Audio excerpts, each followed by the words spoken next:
이 시간 하나님께서 우리에게 주신 말씀은 누가복음 22장 31절에서 34절까지 말씀입니다.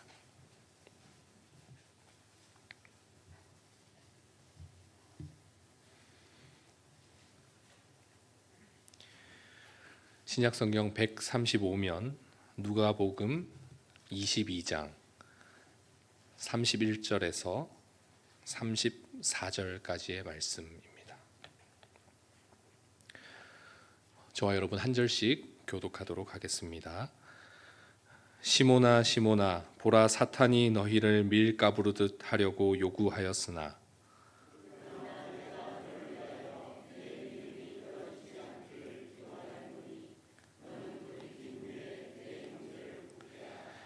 그가 말하되 주여 내가 주와 함께 오게도 죽는 데에도 가기를 각오하였나이다. 이르시되 베드로야 내가 내게 말하노니 오늘 닭 울기 전에 내가 3번 나를 모른다고 부인하리라 하시니라. 아멘. 성경은 인간의 연약함을 적나라하게 드러내 보여줍니다. 성경에 기록된 수많은 이야기들은 우리로 하여금 인간의 연약함에 직면하게 합니다. 그렇습니다. 인간에 대한 성경의 첫 번째 평가는 바로 약함입니다. 약하기 때문에 쉽게 넘어지고 약하기 때문에 실수를 거듭하며 약하기 때문에 자신의 삶을 구원할 능력이 없음을 성경은 말하고 있습니다. 또한 성경은 그런 약한 우리의 삶에 강한 하나님의 능력이 필요함을 말씀하고 있지요. 우리 인간의 연약함과 하나님의 강함을 보여주며 우리의 연약한 인생이 하나님의 완전하시고 또 강하신 능력으로 온전하여질 수 있음을 말씀합니다. 하나님께서는 우리의 연약함을 너무나도 잘 알고 계십니다. 그리고 그 연약함 때문에 우리를 주님의 자녀 삼아 주셨지요. 우리 스스로는 구원할 능력이 없으므로 그런 우리를 긍휼히 여겨주신 하나님께서 우리를 하나님의 자녀, 하나님의 백성 삼아 주셨다는 사실입니다. 이는 예수님의 모습을 통해 잘 드러납니다. 예수님께서 세리와 죄인들과 함께 식사하시는 모습을 보았던 바리새인들이 그것을 보고 따져 물었을 때에 예수님이 이렇게 말씀하시죠. 건강한 자에게는 의사가 쓸데없고 병든 자에게라야 쓸데가 있느니라. 나는 의인을 부르러 온 것이 아니요 죄인을 부르러 왔노라. 연약한 죄인들이야말로 예수님께서 이 땅에 오신 이유라는 것이죠. 또한 예수님께서 택하신 제자들을 한번 생각해 보십시오. 무엇 하나 내세울 만한 것이 없는 연약한 자들이었습니다. 천대받던 어부가 대다수였고 죄인처럼 여겨졌던 세리도 포함되어 있었습니다.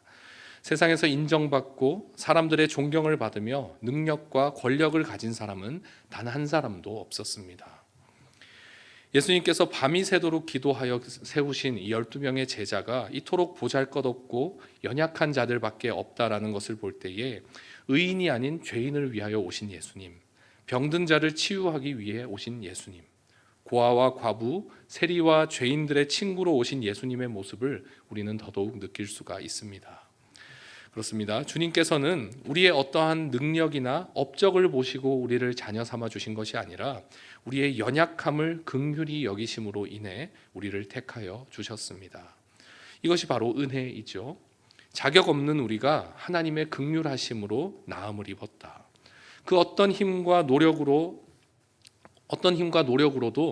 죽음으로 치닫는 내 삶을 구제할 수 없는 그런 연약한 내 인생에 전적인 하나님의 택하심과 은혜로 말미암아 우리가 구원을 얻게 되었다라는 사실, 그것이 바로 복음인 것입니다. 바라기는 우리가 이 연약한 우리를 위해 이 땅에 오시고 연약한 우리를 살리시기 위해 십자가에 달려 죽으셨으며 지금도 우리의 삶을 강하신 하나님의 능력으로 인도하시는 그 은혜 앞에 감사와 찬양으로 겸손하게 반응하는 저와 여러분들 되시기를 소망합니다. 앞서 언급했듯이 성경은 인간의 연약함과 하나님의 온전하심을 끊임없이 강조합니다. 성경이 말하는 인간은 죄에 대해 끊임없이 넘어지고 실수를 반복하는 연약한 존재이지요. 그런데 놀라운 사실은 그런 우리의 연약함을 아시는 하나님께서 우리 인간을 끝까지 포기하지 않는다는 사실입니다. 수없이 많은 실수와 실패 속에도 하나님께서는 용서를 준비하시고 다시 일어설 수 있는 기회를 허락해 주신다라는 것이죠. 오늘 본문 말씀은 베드로가 예수님을 부인할 것을 예고하시는 예수님의 말씀입니다. 예수님께서는 베드로가 자신을 부인할 것을 미리 아시고도 이 제자 베드로를 향한 변함없는 사랑을 보여주고 계시죠. 사실 베드로는 그 어떤 제자들보다 예수님을 사랑하는 제자였습니다. 오늘 본문에서도 예수님을 향한 베드로의 결심이 기록되어 있습니다. 본문 33절을 보시면 베드로는 예수님을 향해 내가 주와 함께 오게도 죽는 데에도 가기를 각오하였다라고 자신의 믿음과 사랑을 고백하고 있음을 알 수가 있죠. 이것은 베드로의 진심이었습니다. 하지만 이러한 굳은 결심에도 불구하고 베드로는 예수님을 3번이나 부인하게 되죠. 결국 이 또한 인간의 연약함을 잘 보여주는 부분이라 할 수 있습니다. 인간의 굳은 결심도 어떠한 상황과 또 환경을 만나게 되면 얼마든지 흔들릴 수 있음을 여실히 보여주는 대목인 것입니다. 하지만 그런 우리의 연약함으로 인해 넘어지고 실패하는 중에도 여전히 우리가 소망을 품을 수 있는 이유는 그런 연약한 우리를 긍휼히 여겨주시는 하나님께서 우리를 끝까지 포기하지 않으시기 때문입니다. 우리는 시시때때로 변하고 흔들리지만 우리를 향하신 주님의 사랑은 어떤 상황 속에서도 변하지 않고 훼손되지 않기에 우리는 실수하고 실패하며 넘어지고 쓰러진 그 자리에서도 다시 일어날 힘과 용기를 얻을 수가 있는 것입니다. 우리 주님은 거듭되는 우리의 실패를 아시고도 우리를 사랑해 주시는 하나님입니다. 최근 제가 제 아들이 커가는 모습을 보면서 하나님의 마음을 아주 조금이나마 경험하게 됩니다. 아들을 보면서 제 안에 드는 그런 마음이 하나님께서 우리를 생각하실 때 이런 마음이지 않을까라고 생각이 드는 것들이 종종 있습니다. 요즘 저희 첫째 아들이 조금 컸다고 자기 주장이 늘어서 좋고 싫은 것이 굉장히 분명해졌습니다. 아마 자녀들 키워오시면서 다들 경험해 보셨겠지만 정말 신기할 정도로 이 몸에 좋은 것들 그리고 꼭 해야 하는 것들은 너무나도 싫어하고 몸에 나쁘고 가급적이면 덜 했으면 좋겠는 것들은 너무나도 좋아하는 모습을 볼 수가 있습니다. 사탕, 과자, 주스 이런 것들은 계속 달라고 조르죠. 그런데 기저귀 갈자, 목욕하자, 양치하자, 밥 먹자 이렇게 말하면 정말 그 말이 끝나기도 전에 반사적으로 아니야, 싫어 이렇게 대답을 합니다. 하지만 부모는 이 아이가 좋아한다고 해서 몸에 좋지 않은 것들을 무한정 줄 수가 없고 또 반드시 해야 하는 것들을 아이가 싫어한다고 안 할 수가 없는 것이죠. 사탕을 덜 주기 위해서 수없이 많은 말로 설득을 해야 할 때가 있고 또 양치 한번 시키기 위해서 얼마나 많은 에너지를 쏟아 부어야 하는지 매일매일이 전쟁입니다. 한 번은 이 비타민 사탕을 달라고 떼를 쓰길래 이따가 양치 잘하기로 아빠랑 약속하면 아빠가 줄게 이렇게 이야기를 한 적이 있습니다. 그랬더니 너무나도 자신 있게 응 이렇게 대답을 하는 거예요. 다시 물어보았습니다. 진짜지? 비타민 주면 이따가 양치 잘할 거지?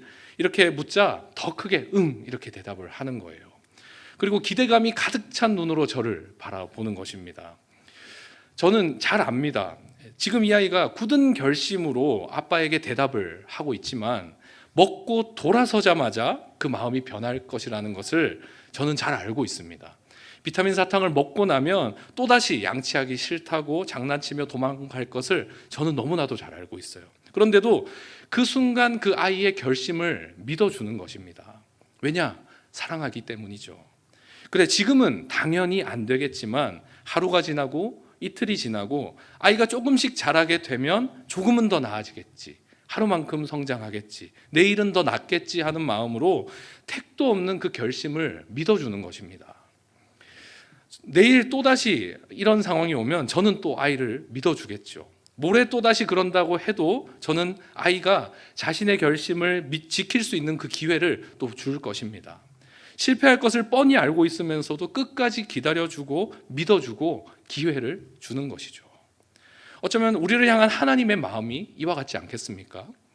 우리들의 거듭된 실패를 보시고도 끝까지 우리를 포기하지 않으시고 또다시 우리에게 일어설 수 있는 기회를 주시는 하나님이십니다. 우리가 우리의 연약함으로 인해서 믿음과 결심이 흔들리고 때로는 죄의 덫에 걸려 넘어지는 것을 수없이 반복하게 될 때에 하나님께서는 그런 우리의 모습에 실망하고 낙심하고 그저 포기해버리는 것이 아니라 회복의 기회를 주시고 다시 일어설 힘을 주시며 보다 성숙한 그리스도인으로 성장할 것을 기대하신다라는 것이죠. 또한 주님께서는 연약한 우리를 그저 두고 보시는 것이 아니라 적극적으로 돕는 분이십니다. 본문 32절을 보시면 예수님께서 베드로의 믿음이 떨어지지 않기 위해 기도해 주시는 모습을 볼 수가 있습니다. 베드로가 자신을 부인할 것을 이미 다 아셨던 그 주님께서 베드로의 믿음을 위해 기도하고 계신 것입니다. 우리의 연약한 믿음을 불쌍히 여겨주시고 그 믿음이 어제보다 오늘 그리고 오늘보다 내일 더 굳건해질 수 있도록 중보해 주신다는 사실입니다. 기도에는 하나님의 능력이 나타납니다. 그리고 그 어떤 기도보다 강력한 기도는 우리를 위한 예수님의 기도라고 할 수가 있겠지요. 우리를 위한 예수님의 중보 기도는 우리를 회복시키는 능력이 됩니다. 넘어지고 실패한 그 자리에서도 또다시 소망을 품게 하는 하나님의 능력이 우리를 향한 예수님의 중보 기도를 통해 나타나는 것입니다. 때때로 우리는 죄의 문제로 실패하고 넘어질 때에 스스로에게 실망하고 낙심하여서 그나마 가지고 있던 그 작은 믿음도 그저 놓아버리고 싶은 그런 마음이 들 때가 있습니다. 처음에는 마음의 찔림으로 인해서 회개하고 돌이키기라도 했지만 반복되는 실패로 인해 깊은 절망감과 패배감에 빠져 스스로를 포기해 버리는 일들이 있죠. 그럴 때 우리는 우리 주님께서 우리를 위해 기도하고 계신다는 사실을 기억해야 합니다. 또한 우리를 위한 예수님의 중보 기도의 능력을 믿으며 나의 연약함에 소망을 두는 것이 아니라 한 번도 변하지 않고 훼손된 적이 없는 나를 향한 하나님의 사랑의 소망을 두어야 합니다. 우리가 잘 아는 찬양의 가사 중에 이런 가사가 있습니다. 자격 없는 내 힘이 아닌 오직 예수님의 보혈로 십자가의 보혈 완전하신 사랑 힘입어 나아갑니다. 그렇습니다. 우리는 오늘 결심하고도 내일 또다시 넘어질 수 있는 연약한 존재들입니다. 그렇기에 우리의 힘을 의지해서는 절대 우리의 믿음을 지킬 수가 없습니다. 그러나 태초부터 지금까지 변하지 않는 사랑으로 우리를 사랑하시는 주님의 완전하신 사랑을 의지할 때에 우리는 주님의 신실하심으로 인해서 한 발 한 발 믿음의 걸음을 내디딜 수 있습니다. 바라기는 우리가 우리 삶의 걸음을 인도하시고 또 지키시며 중보하고 응원하시는 그 주님을 의지함으로 실패 속에서도 소망을 잃지 않는 믿음의 삶을 살아갈 수 있기를 바랍니다. 마지막으로 주님께서는 실패자를 일으켜 주님의 일을 맡겨주시는 하나님의 은혜의 하나님입니다. 32절 하반절을 보시면 예수님께서 베드로를 향해 이렇게 말씀하십니다. 너는 돌이킨 후에 내 형제를 굳게 하라. 믿음이 흔들려 주님을 배반하고 외면하게 될 이 베드로를 향해 다시 주님께로 돌이킨 후에 형제들을 굳게 할 사명을 주십니다. 이것은 세상의 방식과는 전혀 다른 모습이라 할 수 있습니다. 세상 사람들은 보통 믿을 만한 사람에게 일을 맡깁니다. 날마다 실패하고 실수하는 사람, 믿음을 저버린 사람에게 어떤 일을 맡긴다라는 것은 굉장히 큰 부담감을 안겨주죠. 그러나 예수님께서는 이 베드로의 실패를 다 알고 계시면서도 그 실패 이후에 다시 회복하여 형제들의 믿음을 굳건하게 하는 사명을 부여하신 것입니다. 베드로는 실패를 경험하였지만 그럼에도 교회의 지도자가 되고 수많은 사람들을 주님께로 인도하는 놀라운 일에 크게 쓰임받게 됩니다. 마찬가지로 하나님께서는 우리에게도 하나님의 일들을 맡기셨습니다. 우리의 능력이 출중하거나 우리가 믿을 만한 존재라서가 아니라 우리를 사랑하시고 용서하시고 다시 일으키시고 기회를 주시는 전적인 하나님의 은혜로 말미암아 하나님의 일들을 감당할 수 있게 된 것입니다. 자격 없는 우리가 하나님께 쓰임 받는다는 것 자체가 바로 놀라운 하나님의 은혜라는 것이죠. 또한 부족하고 연약하기 짝이 없는 우리에게 하나님의 일을 맡기셨다라는 것은 바꾸어 말하면 일의 성취가 하나님께 달려 있다라는 것을 의미하기도 합니다. 우리를 사용하시지만 우리를 통해 일하시는 분은 결국 하나님이라는 사실이죠. 우리의 삶과 또 우리 손의 수고를 통해 하나님의 일들이 나타나게 될 것이지만, 연약하고 흠이 많은 우리에게 일의 성취 여부가 달려 있는 것이 아니라 우리에게 임하신 하나님의 온전하심이 하나님의 일들을 이루어 가신다는 것입니다. 훗날 부활하신 예수님께서 갈릴리 바다로 베드로를 찾아오십니다. 이 갈릴리 바다는 베드로의 실패를 적나라하게 보여주는 장소입니다. 베드로를 향해 사람 낚는 어부가 되게 하시겠다라는 예수님의 말씀을 듣고 그물을 버려두고 예수님을 따랐던 그 베드로가 예수님을 부인하고 다시 이전의 삶으로 돌아와 이전에 내려놓았던 그 그물을 다시 손에 쥔 그 실패의 현장이었다는 것입니다. 하지만 주님께서는 그곳에서 또다시 회복의 소망을 말씀하십니다. 요한의 아들 시몬아, 내가 다른 사람들보다 나를 더 사랑하느냐? 내 양을 먹이라. 주님께서는 실패자 베드로에게 또다시 하나님의 일을 맡기십니다. 또한 베드로에게 어떠한 능력을 요구하지도 않으셨습니다. 주님께서 베드로에게 요구하신 것은 단 한 가지였죠. 요한의 아들 시몬아, 내가 나를 사랑하느냐? 하나님의 일을 감당하는 데에 다른 어떤 능력은 필요가 없습니다. 왜냐? 능력은 하나님께서 얼마든지 주실 수가 있기 때문입니다. 많은 사람들을 회심하도록 말씀을 전하는 능력, 유대 지도자들 앞에서 담대하게 믿음을 고백하는 능력, 환상을 보게 하는 능력, 또 교회를 잘 이끄는 리더로서의 능력, 이 모든 것들은 하나님께서 베드로에게 얼마든지 주실 수가 있다라는 것입니다. 단 한 가지 베드로에게 필요한 것이 무엇이냐? 바로 주님을 향한 사랑입니다. 넘어지고 실패한 그 자리에서 베드로가 회복해야 하는 단 한 가지는 바로 주님을 향한 사랑이라는 것이죠. 마찬가지로 주님의 일을 감당하는 우리 모두는 다른 것들 모두는 없어도 되지만 주님을 사랑하는 마음만큼은 우리가 다시금 회복해야 합니다. 주님 사랑하는 마음만 준비하면 능력과 실력과 재능과 또 환경은 하나님께서 준비하시는 것이죠. 말씀을 마치고자 합니다. 우리는 베드로처럼 어쩌면 이 베드로보다 훨씬 더 연약한 사람들입니다. 이 베드로의 실패를 바라보며 감히 손가락질할 수 없는 연약한 실패자들이라는 것입니다. 내 삶에 깊이 뿌리 내린 죄악의 쓴뿌리를 절연히 잘라내지 못하고 날마다 넘어지고 실패하기 일수인 우리의 삶을 다른 사람들은 모를지라도 우리 자신은 이미 잘 알고 있습니다. 사람을 미워하는 마음, 시기하는 마음, 하나님의 뜻보다 내 감정을 앞세웠던 날들, 또 세상의 유익과 만족을 하나님보다 더 사랑했던 것들, 차마 사람들에게는 말할 수 없는 하나님과 나만이 아는 내 안의 죄악이 얼마나 많은지 우리는 날마다 이 죄에 대해 실패를 경험하며 살아가고 있습니다. 그러나 그런 우리의 연약함 속에서도 하나님은 끝까지 우리를 포기하지 않으십니다. 우리가 실패할 것을 다 아시면서도 넘어지고 쓰러진 그 자리에서 다시 일어나라고 손 내밀어 주시고 다시 앞으로 나아갈 수 있도록 우리를 도와주시며 자격 없는 우리에게 하나님의 일을 맡겨주시며 무한한 기회를 주십니다. 바라기는 우리가 변함없으신 주님의 사랑에 힘입어 살아갈 수 있기를 바랍니다. 나의 실패 속에서 좌절하고 낙심하고 포기하는 것이 아니라 나의 어떤 연약함 속에서도 포기하지 않으시는 하나님의 사랑을 의지하여 또다시 일어나 하나님 사랑하는 마음을 다시 회복하여 하나님의 일들을 소망하며 살아가는 귀한 주님의 자녀들 되기를 간절히 소망합니다.